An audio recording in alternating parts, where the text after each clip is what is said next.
Hi, this is Chris, Video Game Dust Leaves, and you're listening to the VGDS podcast with DanCavDragon, Hello, everyone. Dizzy the Gamer Jit, YouTube Mafia. and new to the podcast, Retro Ryan. Going on, everybody? The first segment is Sleeve It or Leave It. The first title is Bugs Bunny Blowout, Birthday Blowout. Dan, Sleeve It or Leave It. Not a huge fan of this game. I would leave it. Dizzy. I'm pretty sure I got this on Game Boy, and I didn't really like it. I'll leave it. And Retro Ryan. Yeah, definitely leave it. Next title, Rockin Kats for the NES. Dan. Yeah, definitely sleeve this one. I know this one's kind of valuable. Dizzy. Oh man, if you hear it from Dan, I'm gonna go ahead and leave it too. And Ryan. I enjoy that one. All right, next title, ICO for PlayStation 2. Dizzy. I never heard of it, but PS2 is my jam, so 3D pop it, and I'll take it. Ryan. Yeah, I'm unfamiliar with that one too, so I guess I better play it safe and say leave it for that one. Dan. Yeah, I call it ICO. I don't know if that's what they really call it, but definitely sleeve this one. This is a really great game. It's really pretty to look at. It's not very expensive. I think it's pretty cheap, but it's made by the same people who do Shadow of the Colossus, so it's a it's kind of like the game that made them famous. I guess the team that made it famous. So sleeve it. last title, Kim Possible. What's the switch? Dizzy. I would actually think I have this game for my kids, so yeah, I would sleeve it. Dan. Yeah, definitely sleeve it. I mean, I don't watch the cartoon or anything, but these Kim Possible games have been really good on consoles. And Ryan. I'm gonna go leave it because I don't know that one either. The funny thing is, all these sleeve it or leave us have something in common. They're all hidden gems. Oh wow, yeah, really? Yeah, based on some reviews online. Nice. I gotta play that. So that Kim Kim, I was then. going to say that Kim Possible. Dan brought it up. It actually is, I hear, a pretty decent game to play. Yeah, all the Game Boy ones are really good. Surprisingly good platformer games. All right, next segment. Guess that box art. Dan or Dizzy, you guys got anything for Not the at first all. one? Lost in Space for the 2600. Yeah. No, it's an NES title. I'll help you a little. Oh. The NES guy's not here right now. Nah. Man. I've never seen this box art before, or never noticed this one. How about you, Ryan? You got anything? Like, this is just a little tiny clip of the box art for this title. Looks like maybe it would be like a shoot 'em up on the NES, which there was quite a few. That's just my guess. All right, I'll give you the first letter of the first word, C. It's 2 words. 2 words. I was gonna say Cybernator, but it's not that. No. Caterpillar. No. The only 2-word C game I can think of is Cobra Triangle, and I know that's not it. No.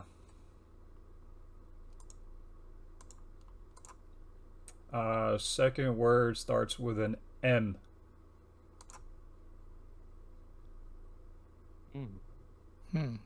N. M. Like mom. M. Oh. Yeah. Something Master. No.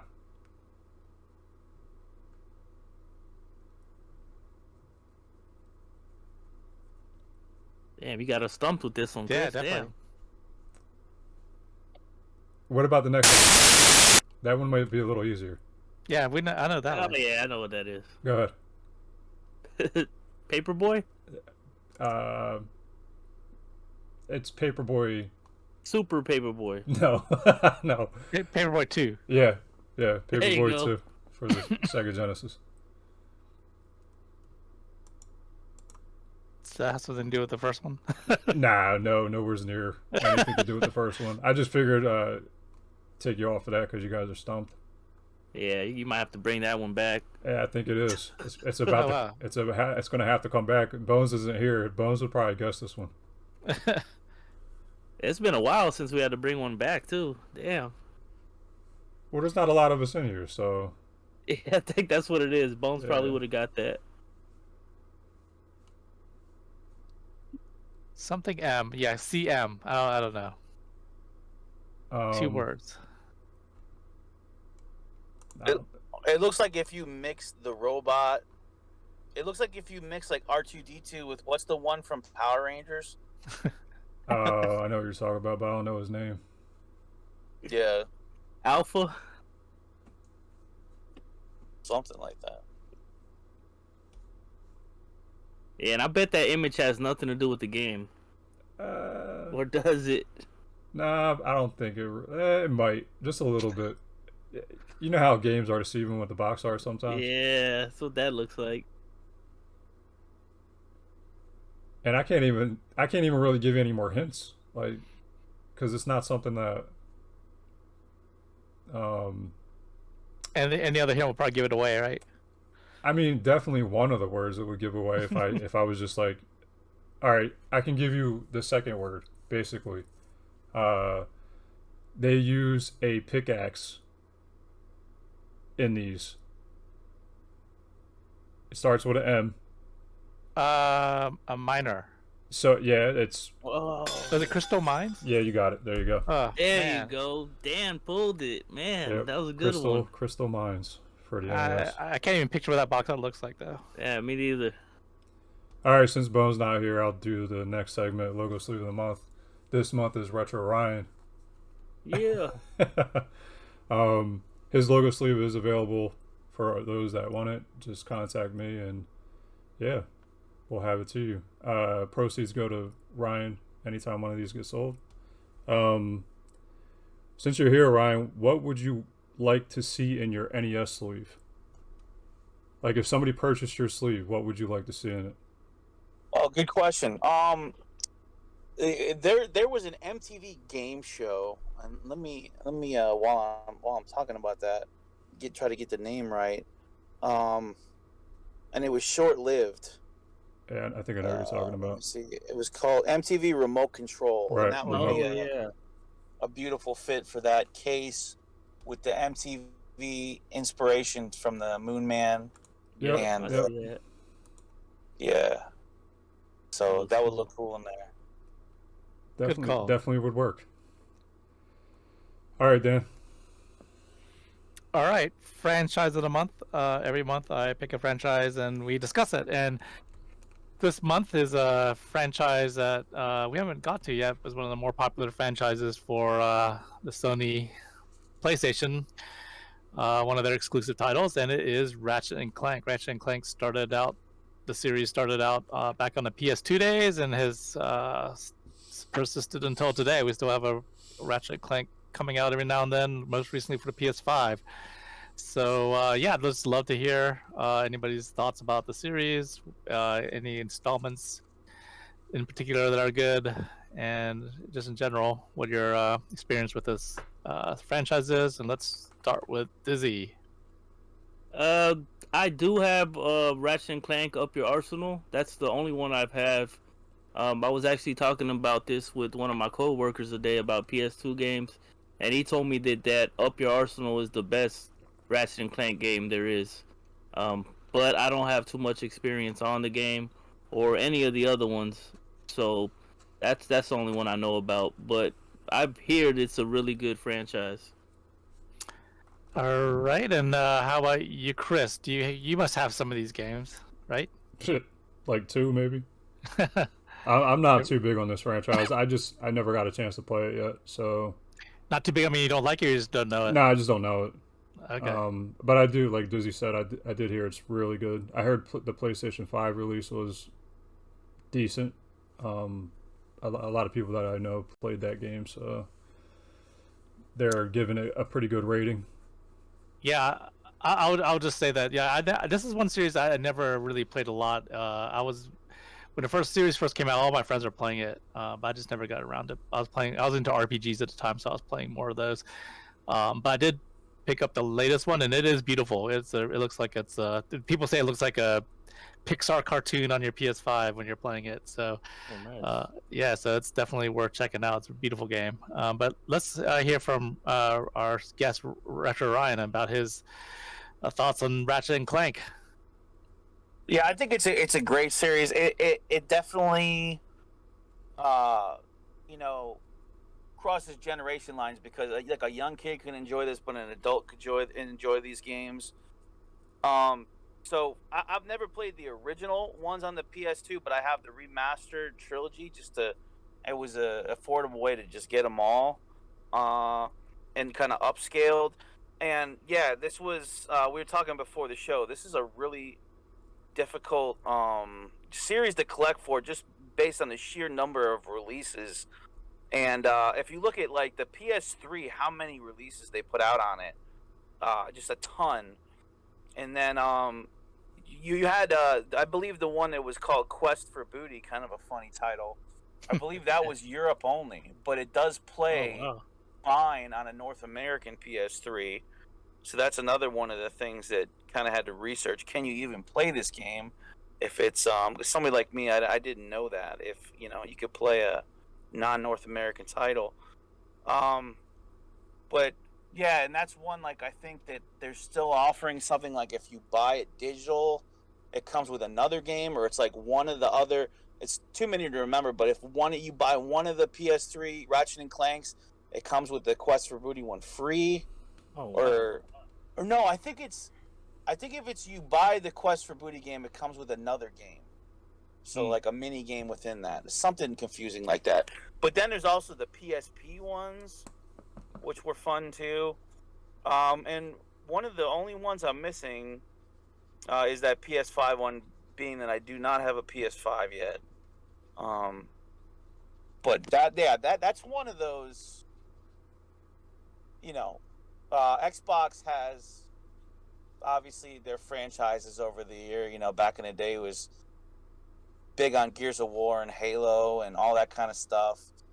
The Forza games, and then PlayStation always had these Ratchet and Clanks, and that was always a console seller for a lot of people for a good reason. I mean, it's to have a franchise come start on the PS2 and go all the way up to the PS5. Right. That's a impressive feat in itself to sell and stay relevant that long. So Yeah, awesome. Yeah, thanks a lot for that. I mean, in the past few podcasts, it's always been hard to find a franchise and have a guest come on and have match up their guest with the right franchise. Sometimes they come on and have never played the franchise or don't have much. Honestly, Dan, how many of us in here can go and ramble about a franchise? Like, think about it. All the people that we have in here, even myself included, how many times did you hear me talk about a franchise, like where I can actually keep it going for a while? Yeah, but Ryan did an excellent job, so I'm glad I picked a franchise that he connects with. Something you can talk about. Yeah, exactly. So, cool, great, thanks everyone, and Ratchet and Clank franchise of the month. All right, so this is the portion of the podcast where we get to learn a little bit about Retro Ryan, and so first off, you could just do you do YouTube? Because like not everybody that listens to this podcast would know you, or even if you do YouTube, how can we find you if you do YouTube, or if you have any social media that you'd like to give out? That's a couple questions right away that you can answer. Yeah, so I started, I've had a channel since 2007, and I'm a musician. So back in the day, I was doing kind of putting my songs up there, playing even, music, just putting the cam up and doing some originals on there. But I didn't really get into gaming on there until right around the pandemic time, which I know a lot of people did around this time because, hey, we're stuck at home, right? So around 2019, I've been doing it so that's 3 to 4 years now. My channel, Retro Ryan, is very footage heavy. So I tried to make it unique in that I'm not just playing games, retro and modern games live, I intersperse it with footage directly related to the game I'm playing. So, for example, if I'm playing Golden Axe on Sega Genesis, I'm gonna maybe pop on one of my Sega Genesis commercial compilations right after that to kind of supplement the games and just kind of humor. And I'll put on like any kind of commercial throwback from like 80s and 90s. It could be like snacks or sodas or just anything to kind of hit that nostalgia kick Correlation. or relate to a game. And one of the other things I do is I do acoustic or electric guitar covers just spontaneously. So I'll just throw it to somebody in the chat and just maybe say, hit me with a couple of your favorite artists or bands, and then I'll just kind of improv one. I've been playing guitar since and playing music since 13. So being in bands over the years and writing originals, I can kind of mostly from memory just pick up a guitar tablature and just play a song right on the spot, and just usually I can pull it off. I sometimes I crash and burn with a guitar cover, without because there's no planning to it. By the way, it's like I gotta Right. somebody will just name a band or a song, and I just look up the tab and gotta just go for it, give it my best shot to play and sing it. But yeah, that's so that's my Retro Ryan YouTube channel. You just put at Retro Ryan at this point with the YouTube handles, and you can find me. Recently hit 40K, Congrats. 40,000 subscribers. That's no yeah, easy feat. It took forever, man, but I can Congrats. imagine. appreciate that. Thank you. And the other channel that I got to mention, Super Mega Retro. If you look up the handle at Super Mega Retro, I had the privilege and opportunity to spotlight 60, approximately somewhere between 50 and 60, I'm not sure the exact number, other YouTube channels and creators, and interviewed them. This was back like a year or so ago. I'm on a break from that at this point because it was very, I'm sure you guys understand, Chris can understand how hard it is to schedule and book people, and then you got to delay it or you got to reschedule it. But anyways, yeah, I mean, I was able to interview and spotlight 50 to 60 channels, and that was a blast. So at this point on that, that one hit 20K recently. Nice. Just some highlights, like Tyler of My Retro Life was somebody I had on there. Dizzy, obviously, I was able to interview him, spotlight his awesome channel. And I appreciate that. That was so much fun. I wish I could have had the Chris, video game dust sleeves on there. That would have definitely been a good fit. A lot of people have been trying to get me on a podcast. A lot of people have. Oh yeah, I know. Been trying to get me on. I just haven't. Other than just spotlighting all the channels, it was a great way to get to know people and what inspires everybody. And I mean, yeah, that's the reason why I do this. Same exact reason. Absolutely. Yeah, just give people that don't normally have any kind of spotlight on their channel a chance to have something. Like I'm not a big channel by any means, but somebody might stumble upon my content one day and be like, "Hey, I found you through Video Game Dust Sleeves." So. Absolutely. So yeah, the plan is with that channel. I mean, maybe at this point, if I kickstart it again, get some industry insiders. I'd like to talk to some people that worked on maybe shows from the 80s and 90s, maybe staff or cast, or and any people that maybe worked in the video game industry. I'd like to, because I feel like I covered the YouTube gauntlet pretty good. Gaming channels, horror-based channels, toy collectors, everything that is kind of up my alley. But yeah, and then just continuing the archive. That's the other thing on my channel. It's not just streams. Everything is archived. So I got like categories and playlists right when you see it. Like if you want the best toy commercials from the 80s and 90s, it's right there in a playlist, 11 videos. It's like toy snack commercials. So and I tried to make it very I tried to pick the best uploads of stuff. So everything's going to be clear. Like, you're not going to get, say you're watching one of these toy compilations and you're going from like Masters of the Universe commercials to like Turtles. It's all going to be the clearest I could get, the clearest I could dig up. So, and I mean, the clearest as far as like 360p goes, right? Because these Right, are, right. a lot of these were VHS rips, Yep. based on people would tape shows back in the day. And in between the commercials, you would get those toy ads. And that's a lot of the ways we've been able to archive those over the years. So, yeah, I would just like people to know that it's a great source for an archive of commercials. If you want to quickly go and click one compilation and just knock out all your favorite 80s, 90s toy commercials and snacks and all that, that's the place to go, and it's in one channel. So, when you play a specific title, you're saying like after you play that title and you upload your video of you playing the title, then you release like a commercial or something like that in your next video, and then you go back to play the title again, like to continue. Well, it's kind of separate. Like, so the commercial compilations that I make, those are uploaded individually, but I utilize those while I'm live. So just off the cuff, I'll play one. So say I'm playing. Oh, okay. So while you're live streaming, you put that on. Yeah. Gotcha. I play them while I'm live. Gotcha. It feels like kind of like that's why it's like Retro Ryan Television.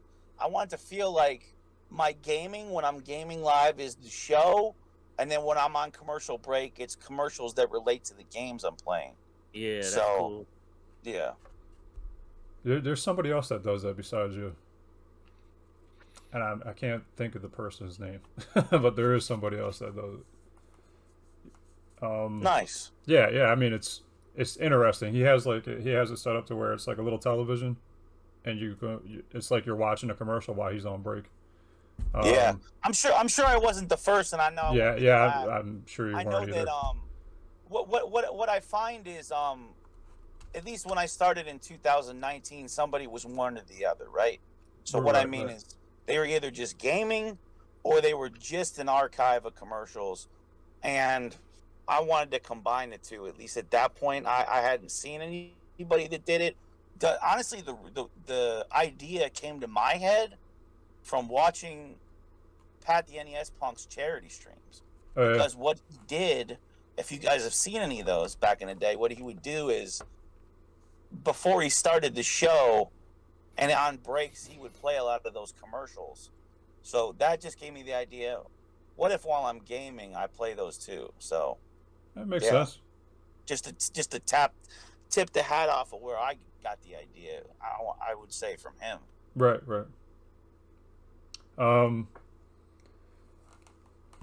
Not to get off that subject, but do you collect anything as far as video games are concerned, or anything besides video games? So without being too long-winded here, I'd say maybe 2011 to 2015, I was getting carts. I maybe have like not a massive collection, but like 150 carts from like any mixture from maybe like, I don't know, 80 NES, 30 Super Nintendo, 20 Genesis, something like that, and they're almost all loose, so just loose carts.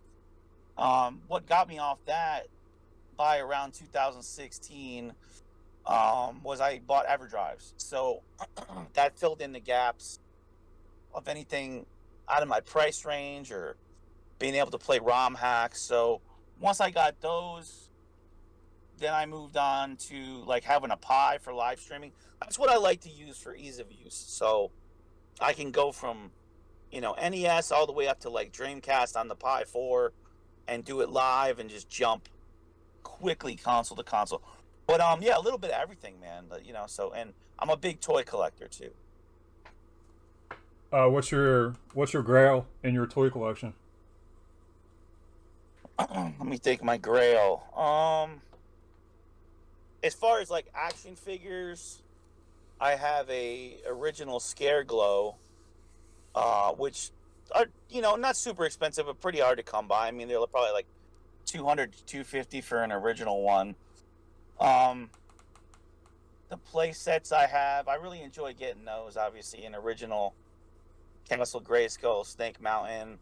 I got a lot of the original Turtles play sets, like the sewer layer, the mutant module that goes kind of under the earth that Shredder uses. Mm. So a lot of that stuff's probably my grail. Like having all those play sets, because you know what would happen over the years is you lose a lot of the parts, so they get kind of hard to come by, that they're not just a shell of themselves, right? Right. You got to have all the individual pieces to Um, them. what console do you prefer to play on? Like, what castle's my favorite? Yeah. What do you prefer out of all the consoles out here? You know, the one I wish I had was the Eternia playset, but that's so expensive. Like those would be my two grails that I don't have, like the Eternia playset from Motu and the Thundercats layer. I wish I had that. For Thundercats, I have Mumra's Tomb. I think Mumra's Tomb is probably my favorite, and the reason why is you can put a character in there and kind of turn him around, and he like disappears. It's kind of one of those cool ones.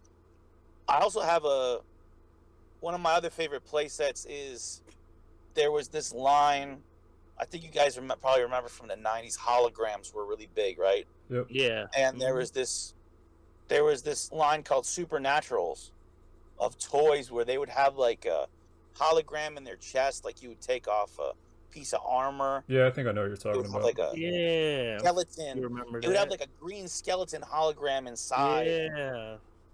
But they had a play set for that toy line that's really cool with a big skull on top, and it's got this like little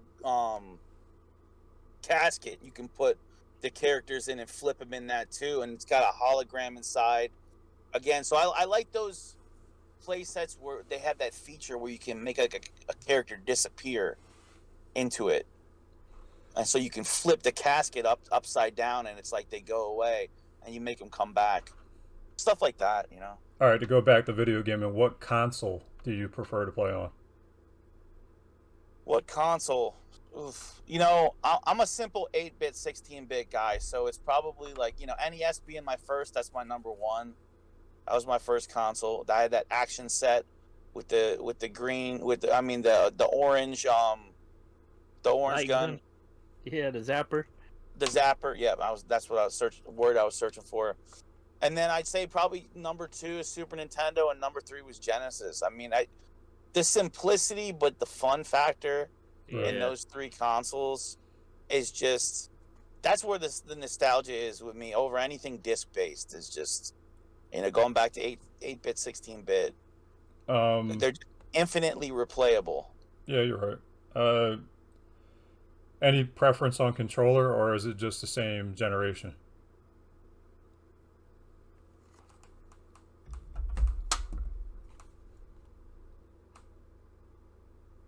I'll Yeah, keep Chris. asking some. I lost Chris. Yeah, you lost me. I'm good now. Yep, go for it. Okay. Okay. Any controller do you prefer, or is it just 8-bit or 16-bit? My favorite controller is probably Genesis 6-button.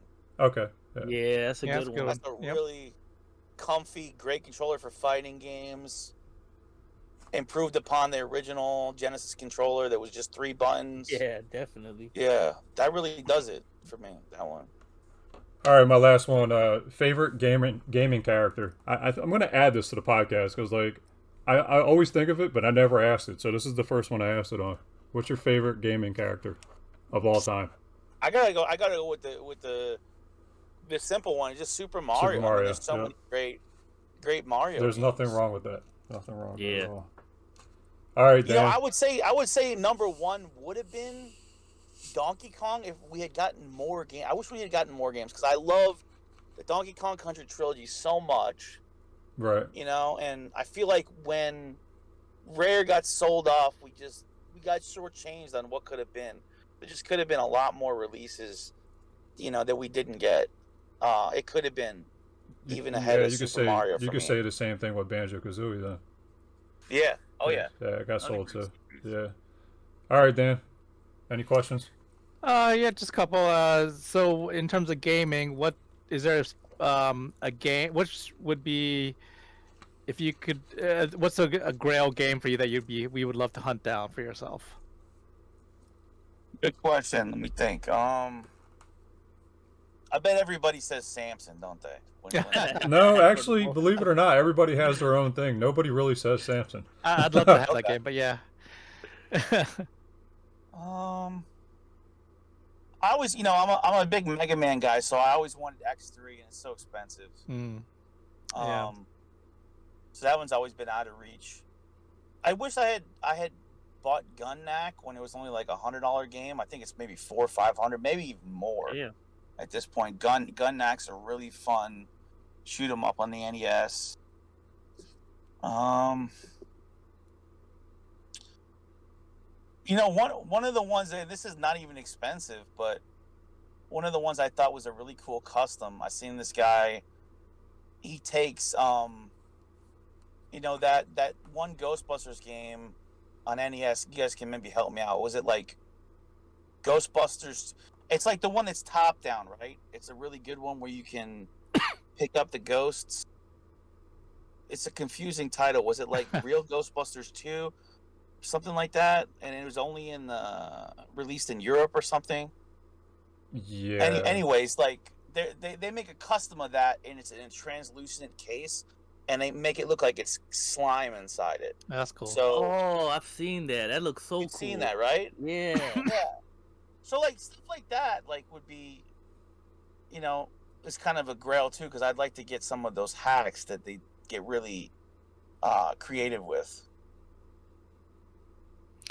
Yeah, you mentioned EverDrives. I also am in favor of EverDrives just because physical cartridge collecting can be really expensive, and it's a good way to just be able to play games on the original hardware without having to kill yourself trying to buy or hunt everything down.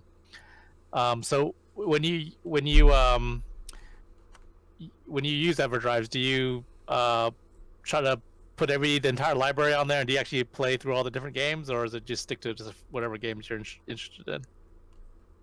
Yeah, there's forums where I just pick up, like, so I have the EverDrive N8, for NES, like, for example, and I think there's a forum I went to. You just get people have made a pre-made zip file that just has A to Z, right? Just everything, and ROM hacks, so you could just drag and drop it. Yeah. On that micro SD that you put in the because they come, because for people that don't know, the EverDrives come empty. So it's got the chips in there to play anything, and then they give you whatever micro SD size you want, but you have to put the ROMs on for the legality reasons. Yeah. Yeah, I'm sorry, what was the question, because I got lost in that thought. No, I was just He was asking, do you put do you just put certain ROMs on there, or do you put them all, basically? And do you actually go through and play them all and try to explore new games and stuff like that? The one, I don't even want to say drawback, but the one thing that happens when you play EverDrives and the Pi is you jump around a lot, right? Yeah. It's very hard. It's like ADD. You're like, because it's like you're playing a game 10 minutes, you're like, yeah, but I want to try something else. I want to try that. I want to try that. You're a kid in a candy store, right? But I think one of the funnest things too is just trying out all those hacks. There's that really good Streets of Rage Turtles hack. Have you guys played that Shredder's Revenge one? Yeah, I've seen that. Came out this year. Oh man, is that phenomenal? It's just so well. They're getting so good with these hacks now. For a while they were like, let's just like face swap the character, and it's like, yeah, whatever. You're like, whatever. But they're doing like full blown just remakes of games sometimes with the hacks, and they're getting so good at it that it's impressive. And there's some that they can actually improve the game. Like the game was kind of buggy, or and they can actually make it better, which I like that. Definitely. But the secret about me is I'll play in anything, because I have the original cards, I have EverDrives, I have the Pi. I have this thing called a retrocade and another. So it's like whatever I got in whatever room I'm in, because I got gaming set up in my office in my house. I have a game room. I have, my living room is more of a modern setup. So it's just, I'll play on whatever. And if I'm streaming, I'm on that Pi 4 for retro because it's just the easiest way to play anything anybody wants to see. And so, yeah, I'm really not pompous at all about whether it's emulation or it's original hardware. It's just what is in the room, and it's all fun. It's all games. Cool. And then my last question is back to your music side. So what kind of what genre of music are you into, and who are some of the influences, bands or musicians on your own musical talent? So I love kind of everything, from 60s, 70s, 80s, 90s, whether it's like classic rock, psychedelic, like Beatles, Pink Floyd, Zeppelin back in the day. Coming into the 70s, like I liked Sabbath. As far as the 80s, I always was a big AC/DC fan. I've seen them twice live. I love a lot of the hard rock and metal from that era, whether it's Motley Crue or Rat or Dawkins. And then the weird thing about me is I like that 80s rock, but then I love alternative rock and grunge, which I find people are very split on that. They're like, you got your people that are into those hair bands, and they're like, Nirvana killed my music. But I'm like the guy that listens to Nirvana and the hair bands, Yeah. So, I love going into grunge. I loved the big four, Nirvana, Soundgarden, Alice in Chains. So all those bands. Today, it bums me out, man, that I know rock is still on the underground, but it bums me out that you don't see rock bands like you used to, and definitely don't in mainstream music. I want guitar to come back. I want it to make a comeback. I'm having to dig for bands that are great. That's kind of sad to me. You would look at in the 90s, we grew up with the MTV Music Awards, and it was just bands. And I love pop music too. Listen, give me some Madonna hits. Give me Michael Jackson, Mariah Carey. I love the pop stuff too, but it bums me out when you just don't see guitar anymore, really. Awesome. All right, well, that's all the questions I have. So go ahead, Dizzy.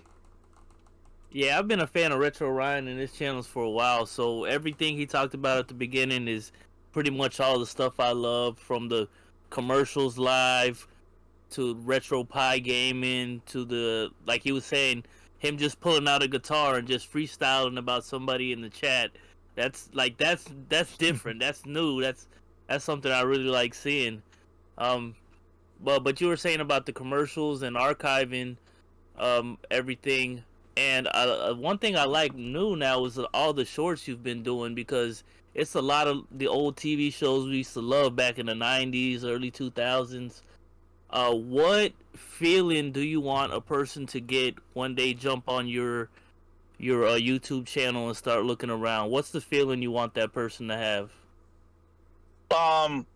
When they're watching the toy commercials or the snack commercials or any of that, I want them to be just like, I forgot all about that. Oh man, I haven't thought about that in years.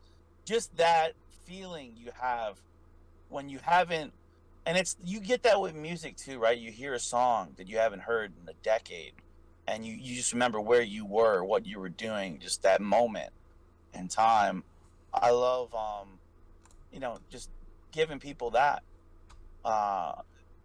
having that escape from maybe some semi-dark times that we're in right now, where everything is so serious and you have to be careful, which way you step and what you say and what it's like, it takes us back to a simpler time when maybe you could bend the rules a little more with what you showed on TV. And we're from that 90s era of gross out humor, right? Yeah. And it's like, we're from the era of where Mortal Kombat started, and you're ripping somebody's, head off and with their spine sticking out. So I feel like we were from an era where there was a little bit more understanding of that it was all in good fun, and to take people back to that simpler time is what I hope they take away from the videos.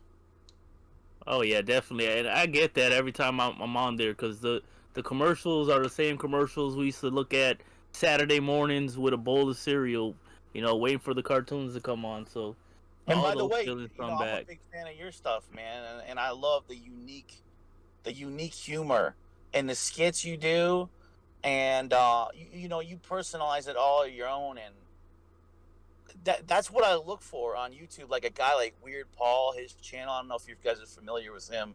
He shoots stuff to this day, still on like an '80s camcorder, and he has lots of Oh old footage of shit! himself. And yeah, man, that's what I look for in channel. I look for things that are unique and original, and you got that too, Dizzy, man. So I props to you. appreciate that. Yeah, well, the originality is same thing. That's what pulls me to somebody's channel, not somebody doing the same thing everybody else is doing. Because after a while, that gets kind of boring. You want to see somebody jumping out at the screen or making you laugh or pulling out a guitar like you and just freestyling it. Like that's what the people want to see. I definitely love that.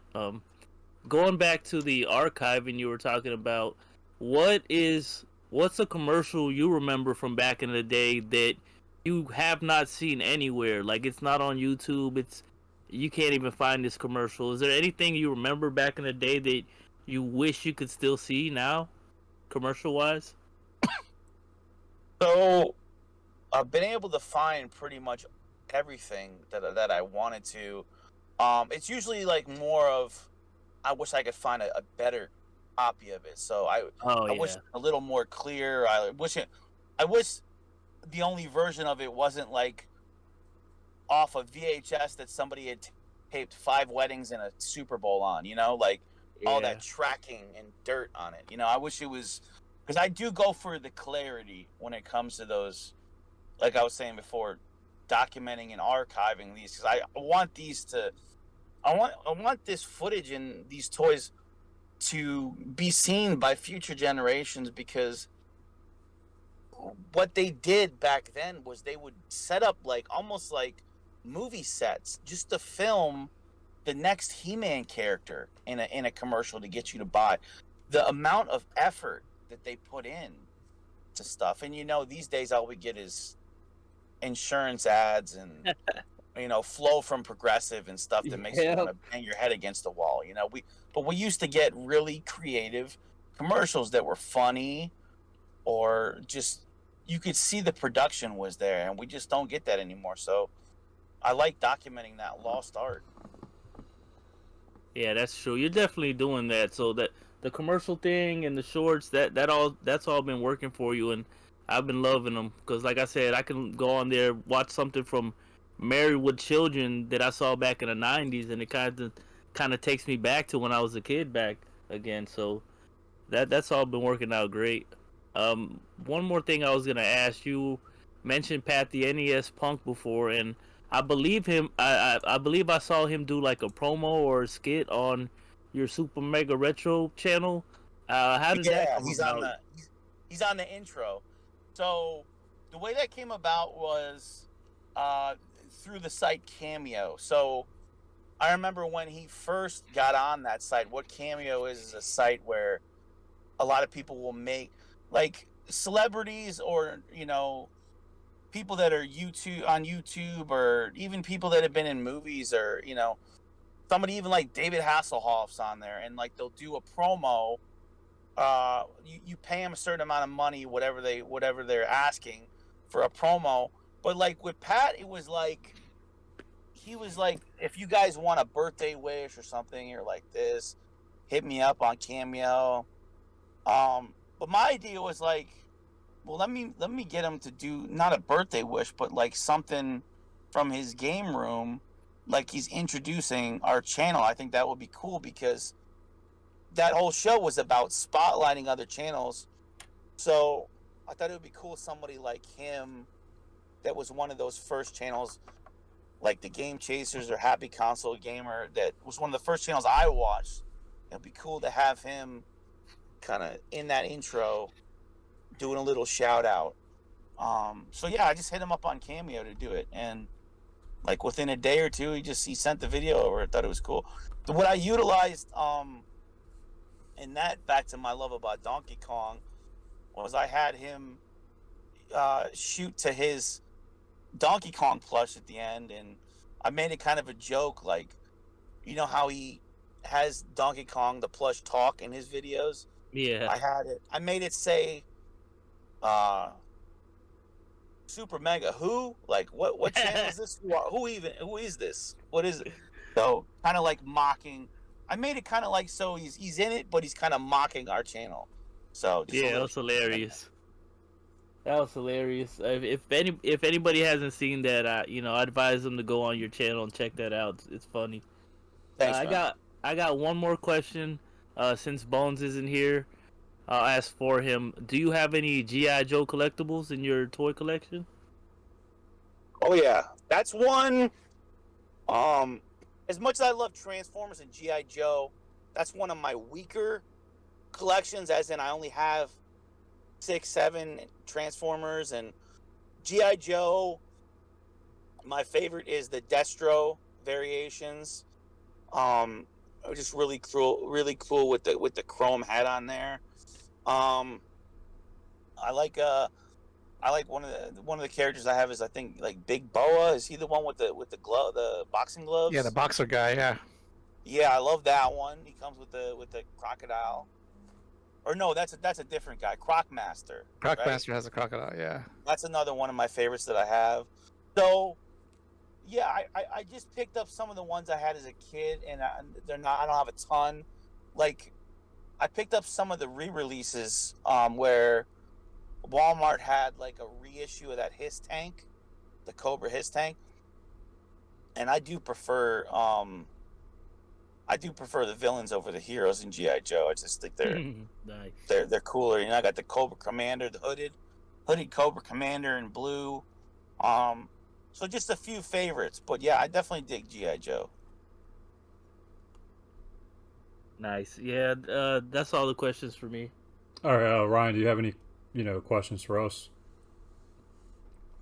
Do you have a number on how many sleeves you've made? Like how many channels you've done one for? Dude, I don't have a number. I let's just say I've done 80. This is 89 podcasts, and I haven't repeated one logo sleeve yet. So it's probably a minimum of at least 100 channels you've done it for. That's awesome. Most likely, and there's probably more that I haven't dug out yet, because like I have them all saved and they're in there by name of each individual, and I try to my best to get the person on here as I'm showing off the logo sleeve, so you're incorporated with the podcast. And not to diminish the quality or the designs of any particular channels, but do you have any favorites where you were like, just kind of your mind was blown by how cool or unique one was? Do you have a couple examples? No, actually, I don't. I'm not too much of a, like, I want to get it the best way for the person that wants it. You know what I mean? So like, I want it to be their best version of them, basically. So yeah, to represent their vision. Right. So to me, they're all great. There isn't one. I can't pick out one individual. And let me ask you this: since you've been doing this so long, how have you streamlined or maybe improved the methods that you do it, or the amount you're able to make, or how have you been able to kind of step it up, like over as far as like, from when you started, maybe you're printing it on a certain equipment, or maybe you upgraded the way you do it, or like how did that evolve over time? Yeah, that's complicated. It's too much to explain over a little bit of time, you know what I mean? But I could tell you that materials changed, setup changed, the way I process things changed. So, I mean, that's the long story short, basically. Mm-hmm. You got to evolve over time. You can't just stay one way. And honestly, you can ask even the two that are in here right now, from the time that I first started, especially Dan, because Dan's been like one of my first customers from the beginning. From the time that I started until now, and what I can do now is drastically different. Yeah, I would say Chris definitely is. He evolves his craft. I mean, he definitely tries new things. But and you've also made yourself more efficient, right? You figure out ways to, Yeah, cut time, cut corners. Yeah. Not that I'm cutting corners of quality, just cut, things that I could do more efficiently, basically. Very cool. I respect what you're doing. Thank you. Definitely, yep. And honestly, the whole YouTube channel sleeve that came about because I wanted people to be seen besides just through their YouTube channel, and it was a unique way that nobody else is doing it. Nobody else has logo sleeves.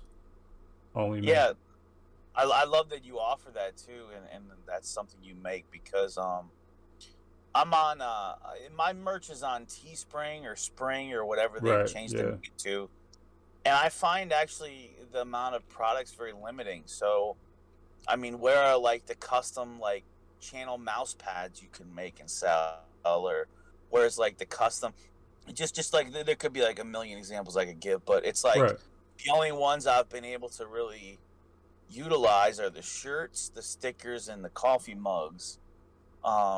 And I just feel like, there's a lot missing of things you could sell on there that they're not doing, and obviously, something like you do is really cool to have that option. The thing with me is like you can go anywhere from handheld all the way up to PS5. Like you could put your logo on anything. Anything that I make can be done with your logo. So.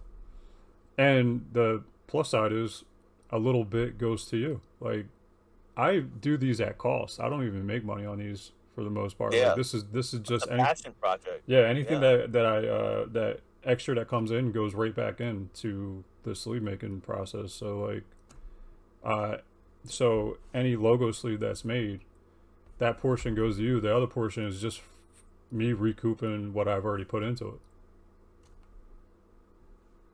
And that's something you didn't have to do anything for. You just you got free money, right? Like you just had to let me use your logo on my sleeve. That's basically it.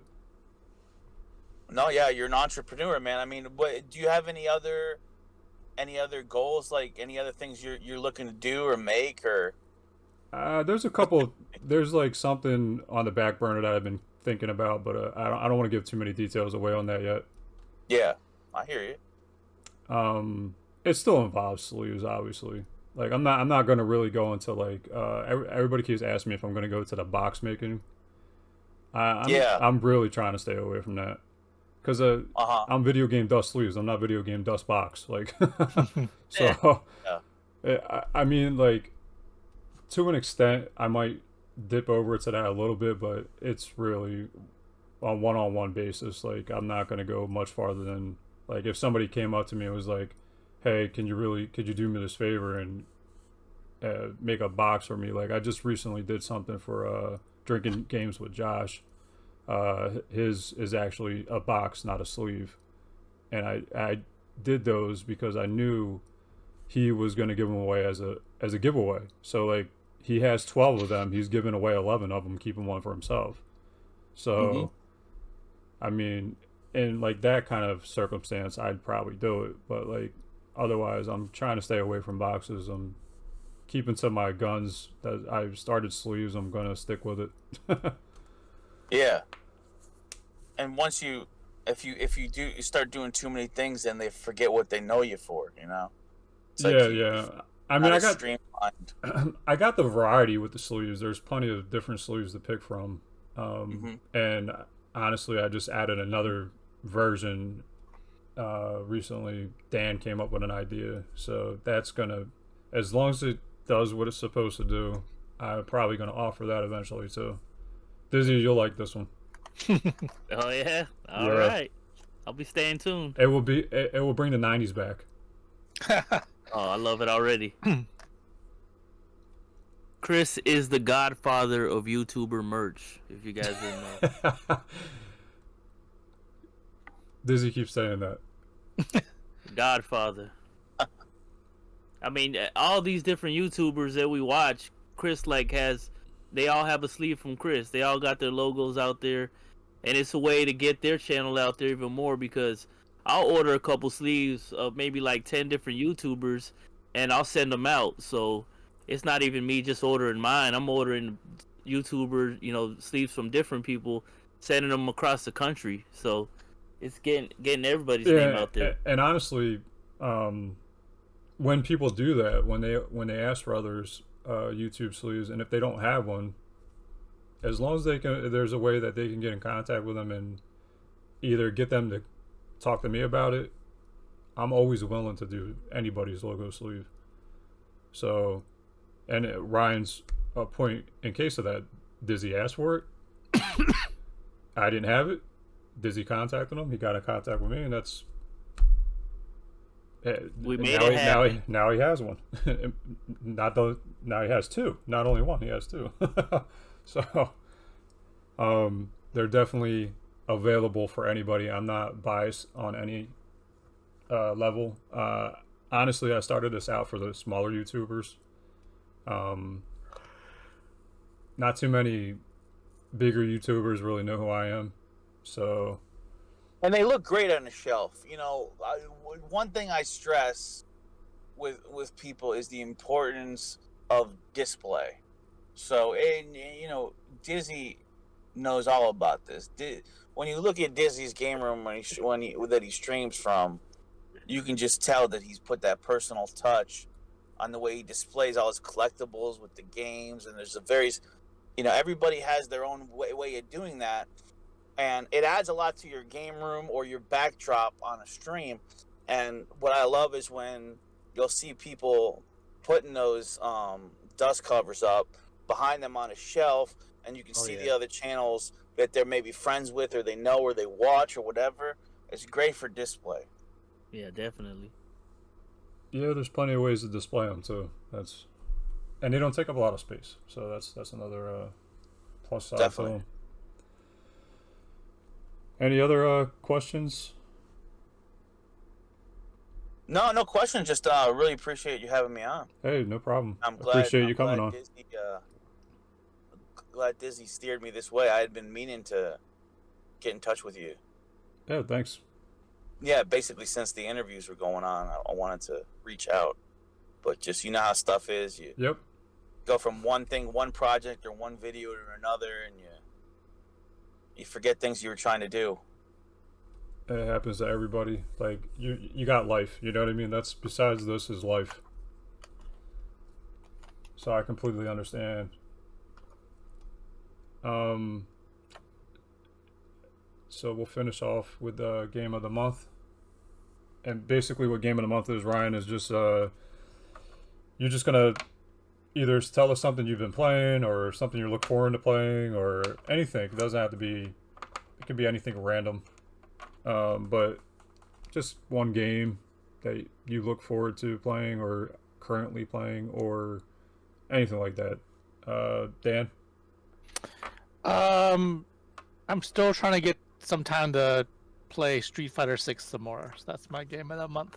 I played a little bit, but I want to play more. Dizzy? My game of the month is going to be Total Overdose, A Gunslinger's Tale in Mexico for PS2. It's basically a GTA in Mexico. I haven't played it enough to figure out if it's a hidden gem or just hidden, but it's a game that not a lot of people talk about. Just hidden garbage. It might be. So far, it's good though. Yeah, good. That's one Dan can pick up. Podcast Hey. pickup. Yep. Ryan? So I'm like a year late to the boat on this one, but it's one I picked up on sale for I think like $20-something. Is Stray. Okay. It's a game where you play as a cat in like a dystopian kind of world. And I'm a big cat guy. First of all, I mean I have this Chonkers trilogy, as I call it, where it's like I take all these cat clips and make them into like a horror movie that never was, and I put up like faux movie critic lines, like tags, like if all dogs go to heaven, these cats are going to hell. Like, so make it kind of like a parody of like the old horror trailers. So yeah, I'm a big cat guy, a big cat lover. So I love that that's a game based around a cat walking around, and there's, I mean, we had Bubsy and Garfield games back in the day, but like this is like next level. This is like, you're living vicariously through a cat in an open world. That's badass. So Yeah. I'm excited to play that game. Yeah, I've heard a lot about it. I never picked it up yet. I'm definitely going to get it because it does seem interesting. Yeah. All right, it's time to thank you for coming on, Ryan. I appreciate it. Yeah, thank you. Thanks to normal guys in here. Appreciate you coming back on and doing this as usual.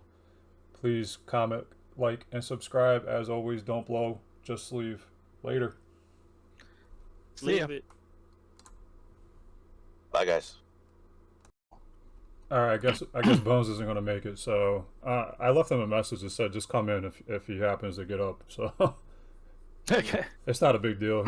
He knows the drill. So Who was it? Bones. Okay, I'm not familiar with him. Yeah, you probably wouldn't be. He doesn't. He's like a really small YouTuber. Doesn't he do YouTube anymore? Actually, he just does the podcast with me. That's about it.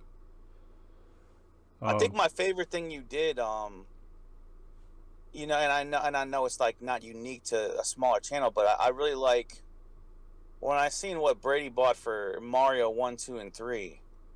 How you did those customs? Those look so nice. Like to fit with. Are you still doing like ones like that? With box art?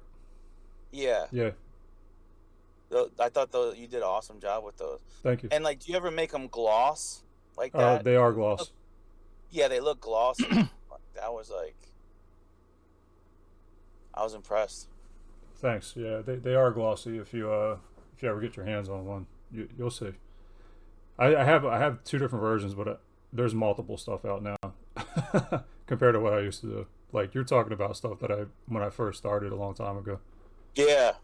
No, I'd love to eventually get some, dude. I'm like neck deep in like car repairs right now. I got a leaking power steering. I got to change the rack on my Accord. This is gonna be like at least 1 or 2K. So I'm like, I'm so hard up for cash right now. But I'd love to buy a bunch of sleeves and get other people's channel sleeves too. I'm here. I'm not going anywhere as far as I know. So no rush on any of that. Yeah, you'll see 2 of your sleeves once Nintendo opens his box. Awesome. Yeah, that new Retro Ryan and the Super Mega Retro. Yeah, I'm them excited. Things look sweet. Them things look real good. I love it. Let's do a quick sound check. He was real patient with me too, seeing the designs. And yeah. I've been doing this for a long time, man. Yeah, so, it takes a few back and forth to. Yeah, I've been doing it for a really long time. So like any of that design aspect and getting what the person wants is really what I try to do. So, all right, Dan. All right, this is Dan. Dizzy. Check one. And Ryan. Hello.